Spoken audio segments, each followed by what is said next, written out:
نحمده ونصلي علی رسولہ الکریم.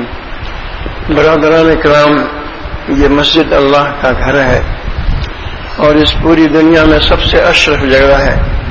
قرآن مجید میں اللہ تعالیٰ فرماتا ہے اعوذ باللہ من الشیطان الرجیم وَأَنَّ الْمَسَاجِدَ لِلَّهِ، مسجدیں اللہ کے لیے. اور مسجدوں کو دنیا سے، یعنی وہ زمین جس پر مسجد بنائی گئی ہے، اگر وہ حلال کی کمائی سے ہے تو اس کو اٹھایا جائے گا اور جنت کا ایک حصہ بنا دیا جائے گا. یہ مسجدوں کی زمینیں جو ہیں وہ جنت کا ایک حصہ ہے. لیکن رمضان شریف کا مبارک مہینہ، جس کے بارے میں اس امت کے اکابر اولیاء نے لکھا ہے کہ اس میں جو اللہ کی طرف سے رحمت و مغفرت آتی ہے بندوں پر، اور جس طرح اللہ تعالیٰ جہنم سے نجات دیتا ہے بندوں کو، اس کی رحمتوں کو اگر دیکھے تو ایک سمندر جس کا کنارہ نہیں ہے ایسا نظر آتا ہے. انہوں نے لفظ لکھا ہے بحر محیط، ایک ایسا سمندر جس کا کنارہ ہی نظر نہ آتا. ایسی رحمتیں آتی ہیں. اور دوسرے 11 مہینوں کی رحمتوں کو کہا ہے کہ وہ اس ایک مہینے کی رحمت کے مقابلے میں قطرے کے معنی نظر آتی ہیں. لیکن اس مہینے میں یہ مسجد عبرت کی جگہ بن جاتی ہے، یہ ایک غم کی جگہ بن جاتی ہے، یہ ایک حسرت کی جگہ بن جاتی ہے. جب آپ دیکھیں کہ فرض نماز پڑھنے کے بعد بڑے اچھے صحت مند لوگ جلدی جلدی نکل کے مسجد سے باہر جا رہے ہیں، تنومند لوگ، بڑی عمر کے، نوجوان العمر، متوسط عمر کے لڑکے، کم عمر کے لڑکے، جس کو دیکھو اللہ کے گھر سے نکل کے باہر جا رہا ہے، محض اس لیے کہ 1 گھنٹہ کھڑا ہونا پڑے گا، 20 منٹ ایک سپارہ پڑھا جاتا ہے. میں الحمدللہ حافظ القرآن ہوں، اگر میں بیٹھ کے ویسے پڑھوں تو 15-20 منٹ لگتے ہیں ایک سپارہ پڑھنے میں مجھ کو. تو چلو رکوع و سجود وغیرہ میں کچھ وقت لگ جاتا ہے. ایک سپارہ جو تراویح کا پڑھا جاتا ہے اس میں 1 گھنٹہ لگتا ہے. لیکن نفس انسانی دیکھیے، اللہ تعالیٰ نے جو قرآن مجید میں بار بار تاکید کی ہے کہ قد افلح من زکاہا وقد خاب من دساہا، فلاح وہی پائے گا جس نے اپنے نفس کا تزکیہ کیا، اور خسارے میں وہی رہے گا جس نے کہ اس کو اپنی خواہشات کے ساتھ آلودہ کیا. کس طرح سے لوگ اللہ کے اس مبارک گھر کو چھوڑ کے جاتے ہیں اپنے گھروں میں، اور وہاں غلط سلط جو ان کو آتی ہے عربی، وہ تجوید تو شاید ہی کسی نے سیکھی ہو، وہ جس طرح جلدی جلدی اپنا گھر میں پڑھ لیتے ہیں یا یہیں مسجد میں کہیں کنارے پڑھ لیتے ہیں. کوئی 8 پڑھ لیتا ہے، کوئی کچھ کر لیتا ہے، جلدی جلدی مسجد سے باہر نکل کے آرام کے طالب ہوتے ہیں.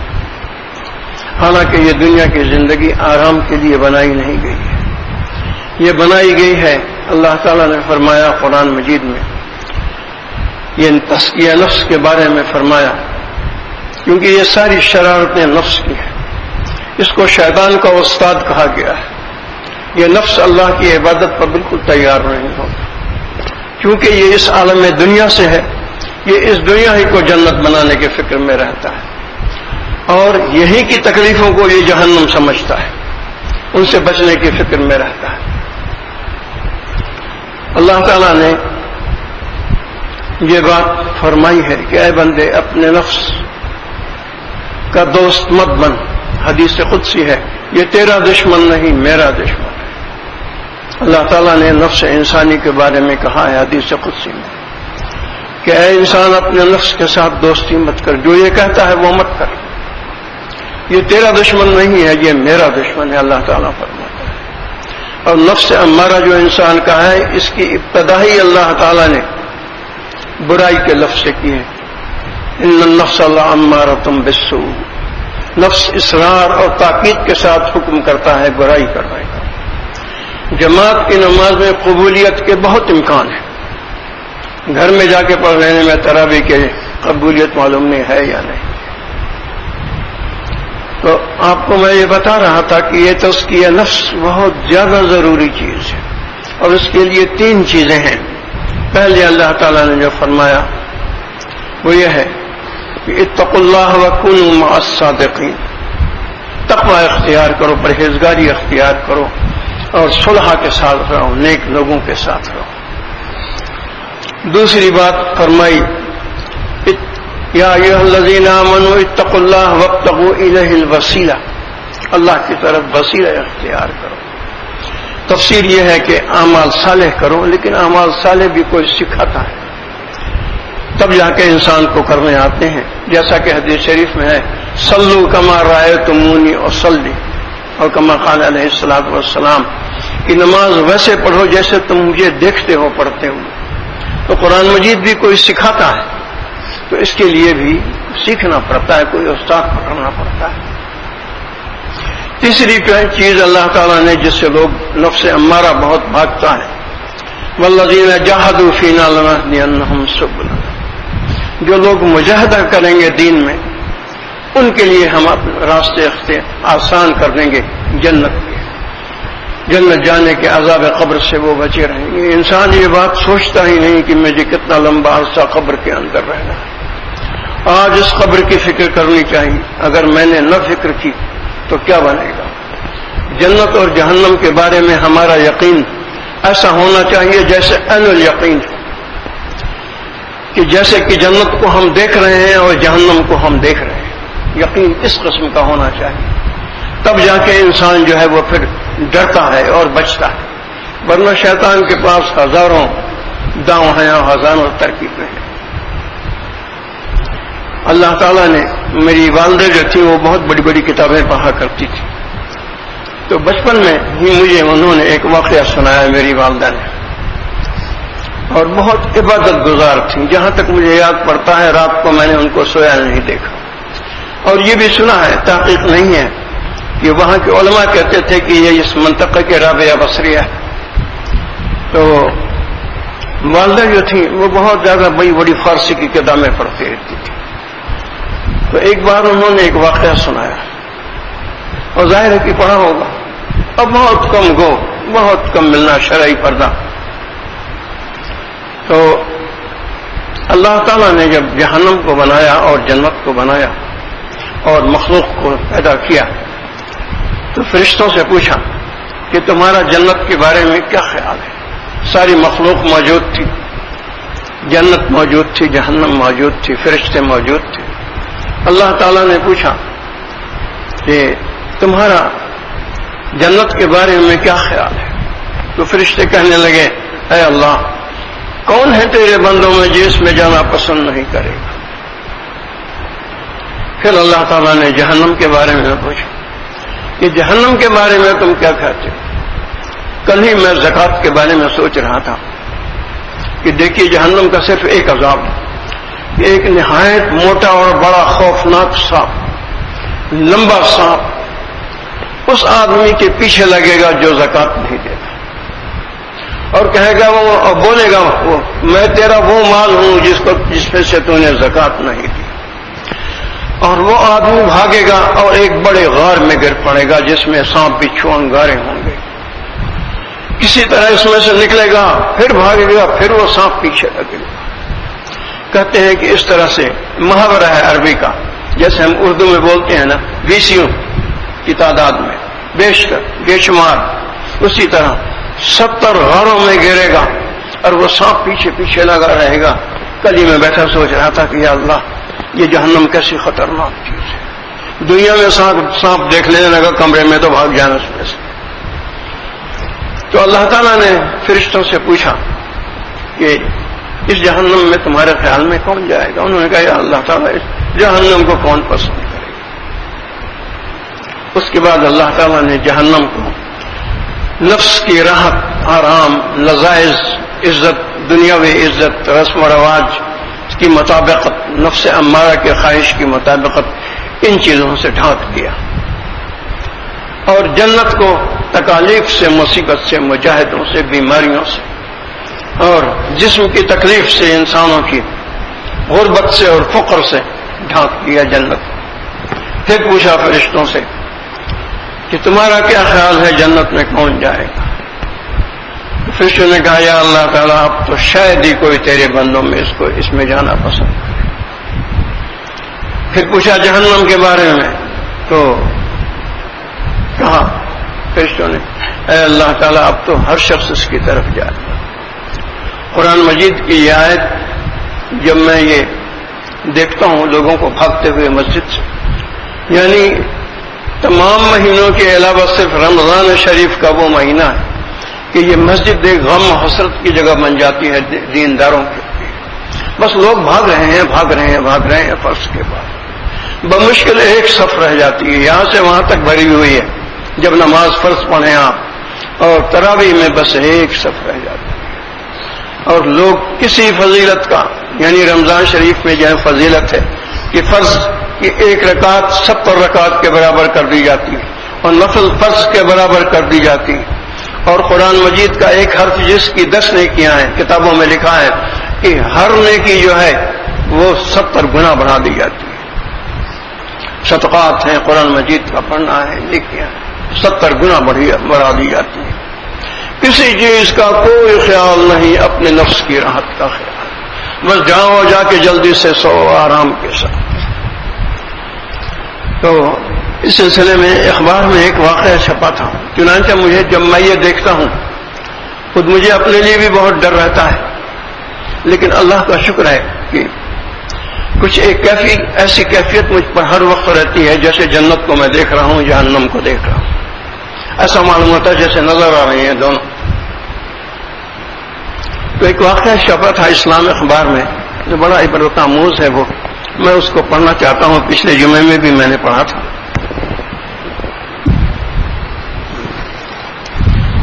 رمضان المبارک کی ناقدری پر وعیدیں. رمضان المبارک کی قدردانی پر جہاں بہت سی احادیث و فضائل بیان کی گئیں، وہیں اس کی ناقدری پر بھی بڑی سخت وعیدیں بیان کی گئیں. ذیل میں چند وعیدوں پر مشتمل احادیث شریفہ بیان کیا جاتا ہے. ایک روایت میں ہے کہ نبی کریم صلی اللہ علیہ وسلم نے حج کے موقع پر مینا میں باس کے دوران ارشاد فرمایا، قیامت کے دن میں میزان کے پاس کھڑا ہوں گا. اس دوران میری امت کے ایک نوجوان کو لایا جائے گا. فرشتے اس کی خوب پٹائی کر رہے ہوں گے. وہ میرے ساتھ لپٹ جائے گا اور کہے گا اے محمد صلی اللہ علیہ وسلم میری مدد فرمائیے. تو میں ملائکہ سے دریافت کروں گا اس کا گناہ کیا ہے. ملائکہ جواب دیں گے اس شخص نے رمضان المبارک کا مہینہ پایا تھا مگر اس کی قدر نہیں کی تھی، بلکہ اس میں بھی گناہوں میں لگا رہا اور پھر توبہ بھی نہ کی، یہاں تک کہ اچانک موت کے پنجے نے اس کو دبوچ لیا. میں اس جوان سے پوچھوں گا کیا تو نے قرآن کی تلاوت کی تھی؟ تو وہ جواب دے گا میں نے سیکھا تو تھا مگر اس کو فراموش کر دیا، یعنی بھلا دیا تھا، پڑھا نہیں تھا. میں کہوں گا اے نوجوان تیرا ناس ہو، تیرا بیڑا غرق ہو، یہ تو نے کیا کیا؟ پھر وہ برابر مجھ سے التجا و التماس کرتا رہے گا اور ملائکہ اس کو گھسیٹتے رہیں گے. میں اللہ تعالیٰ کے دربار میں اس کی شفاعت کروں گا اور کہوں گا کہ اے الہ العالمین یہ بیچارہ میری امت کا نوجوان ہے. اللہ تعالیٰ ارشاد فرمائیں گے اے احمد مجتبیٰ صلی اللہ علیہ وسلم اس کا مد مقابل بڑا ہی مضبوط اور قوی ہے. یعنی یہ قرآن مجید جو لوگ یاد کر کے بھول جاتے ہیں یہ اپنا حق طلب کرے گا.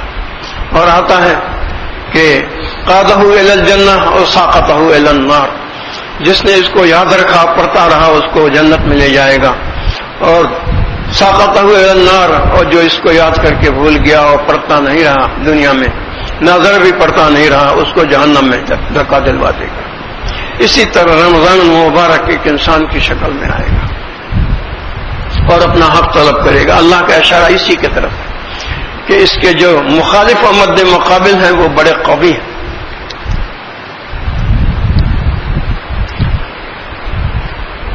اس بڑا مضبوط اور قوی ہے. میں دریافت کروں گا اے پروردگار کون ہے، میں اس کو راضی کرنے کی کوشش کروں گا. اللہ رب العزت فرمائیں گے اس کا مد مقابل رمضان ہے. تو میں کہوں گا کہ میں اس شخص سے بری ہوں جس نے رمضان المبارک کو بھلا دیا. اس شخص کی کون سفارش کرے جو رمضان المبارک کی حرمت کا پاس و لحاظ نہ رکھے. تب اللہ رب العزت بھی ارشاد فرمائیں گے میں بھی بری ہوں اس شخص سے جس سے آپ بری ہیں. نتیجتاً اس کو جہنم میں دھکیل دیا جائے گا، اعاذنا اللہ منہ۔ بہت سے لوگ ہیں جو اس دنیا کی بھوک کو برداشت نہیں کرتے۔ یہاں جو تھوڑا تراویح میں کھڑا ہو کے قرآن مجید سننا کیسی شرافت کی بات ہے، یعنی یہ کتنی شرافت کی بات ہے قرآن مجید کا سننا، کتنا بڑا ثواب ہے۔ تو مجھے قرآن مجید کی ایک آیت یاد آتی ہے، اللہ تعالیٰ مجھے بچائے اور آپ سب کو بچائے اس سے۔ اللہ تعالیٰ ان لوگوں کے بارے میں جو نیکیوں کو کرنا پسند نہیں کرتے بلکہ من چاہے زندگی بسر کرنا، جیسا نفس رسم و رواج، تو اللہ تعالیٰ فرماتا ہے اولئک اعوذ باللہ من الشیطان الرجیم اولئک الذین اشتروا الضلالۃ بالہدی، یہ وہ لوگ ہیں جنہوں نے گمراہی کو خریدا ہے ہدایت کے بدلے۔ اولئک الذین اشتروا الضلالۃ بالہدی، یہ وہ لوگ ہیں جنہوں نے گمراہی کو خریدا ہے ہدایت کے بدلے۔ والعذاب بالمغفرہ، اور عذاب کو خریدا ہے مغفرت کے بدلے۔ فما اصبرهم علی النار، یہ کیسے صبر کریں گے اس آگ کے اوپر۔ قبر کا عذاب اتنا شدید ہوتا ہے کہ رسول صلی اللہ علیہ وسلم نے فرمایا اگر میں قبر کے عذاب کا تمہیں بتا دوں تو تم مردوں کو دفن کرنا چھوڑ دیں، لیکن آج ہم لوگ اس بات کو سوچتے نہیں ہیں، اور موت کے پنجے سے کوئی انسان بچ نہیں سکتا۔ اس لیے اس دنیا میں دو قسم کے لوگ ہیں، ایک وہ لوگ ہیں جو صلح اور نیک لوگوں کے ساتھ رہتے ہیں، اور ایک وہ لوگ ہیں جو فساق و فجار کے ساتھ رہتے ہیں۔ قرآن مجید میں آتا ہے وَإِنَّ كَثِيرًا مِّنَ النَّاسِ لَفَاسِقُونَ، کثیر تعداد لوگوں کی فاسق ہے، یعنی اللہ کے حکم سے باہر زندگی بسر کرتی، من چاہے زندگی بسر کرتی ہے۔ آخر میرے بھائیوں یہ بات کہنا ہے، یہ سارا فساد جو نافرمانی کا ہے اور اس کے بدلے عذاب قبر و جہنم ہے، یہ اپنا تزکیہ نفس نہ کرنے کی بنا پر ہے، اور یہ تین طریقوں سے ہوتا ہے۔ پہلا اللہ تعالیٰ نے فرمایا جو میں نے پہلے بات کہی تھی اتقوا اللہ وکونوا مع الصادقین، کہ تقوی کی زندگی پرہیزگاری کی زندگی اختیار کرو اور صلح نیک لوگوں کے ساتھ رہو۔ دوسرا اذکروا اللہ کثیرا لعلکم تفلحون، یہ فلاح کا لفظ بہت اہم ہے، اس کے معنی جنت ہے، کہ اللہ کا ذکر کثیر کرو تاکہ تم فلاح پاؤ۔ فلاح سے مراد ہے اللہ کی رضا، جنت، قبر کی راحت و آرام۔ تیسری بات فرمائی والذین جاہدوا فینا لنہدینہم سبلنا، جو لوگ مجاہدہ کریں گے ان کے لیے ہم دین کے راستے کو آسان کریں گے۔ یہ تراویح مجاہدہ ہی ہے نا، دیکھیے لوگ کس طرح بھاگتے ہیں مسجد کو چھوڑ کے، اور یہ روزہ مجاہدہ ہی ہے نا۔ گاؤں میں آپ جائیں، شہر میں بھی دیکھیں کتنی بڑی تعداد لوگوں کی ہے جو روزہ رکھتی ہی نہیں بالکل۔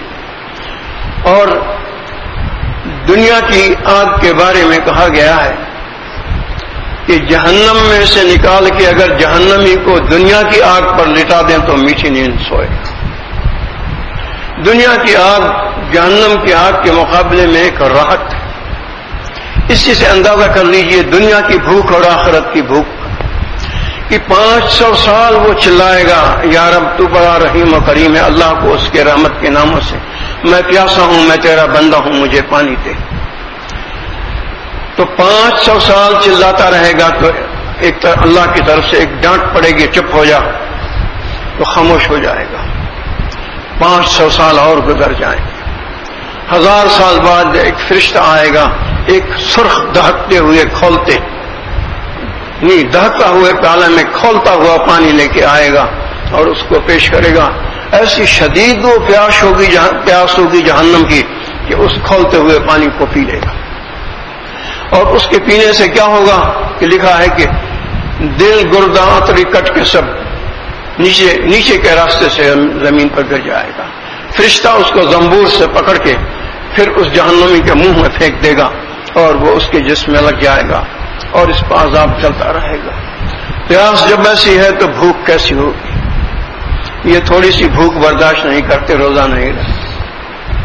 یہ تھوڑی سی تکلیف برداشت نہیں کرتے، تراویح نہیں پڑھتے. جو چیز مسجد میں تراویح پڑھنے میں ہے، ایک بات تو سب سے بڑی یہ ہے کہ اللہ تعالیٰ دیکھتا ہے کہ میرا گھر آباد ہے.